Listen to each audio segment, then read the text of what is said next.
আসসালামু আলাইকুম। ফুড কিংয়ে সবাইকে স্বাগত। আজকে আমি তৈরি করে দেখাবো খানমান ভর্তা।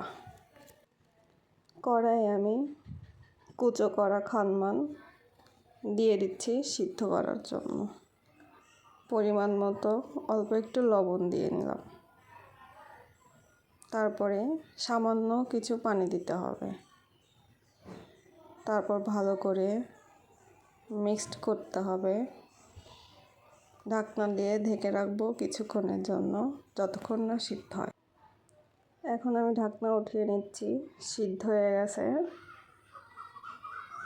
কড়াই পরিমাণ মতো তেল দিয়ে গরম করে নিয়েছি। তার মধ্যে দিয়ে দিলাম পরিমাণ মতো রসুন কুচি। এটা একটু হালকা ভেজে নিতে হবে।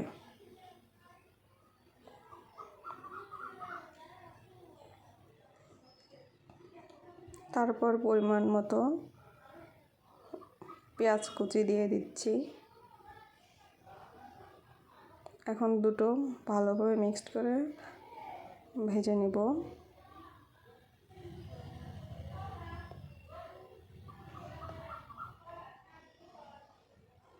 তারপর দিয়ে দিচ্ছি পরিমাণ মতো কাঁচামরিচ।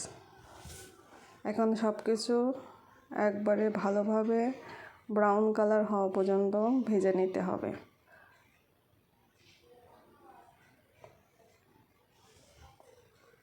আমার মশলাটা ব্রাউন কালার হয়ে গেছে। এখন আমি খানমান সিদ্ধ দিয়ে কড়াই ভালোভাবে মিক্সড করে নিচ্ছি। এটা আমি ততক্ষণ পর্যন্ত মিক্সড করব যতক্ষণ না এটা থেকে তেল ছেড়ে দেবে, ভালো মতো মিক্সড হবে। তারপরে এখন দিয়ে দিচ্ছি কালো জিরা। কালো জিরা খানমানের সঙ্গে ভালোভাবে মিক্সড করতে হবে এবং যতক্ষণ পর্যন্ত কালো জিরা ভাজ থেকে সুঘ্রাণ না বের হবে ততক্ষণ ভাজতে হবে। আমার ভাজি প্রায় শেষের দিকে। দেখতে পাচ্ছেন তেল বের হচ্ছে।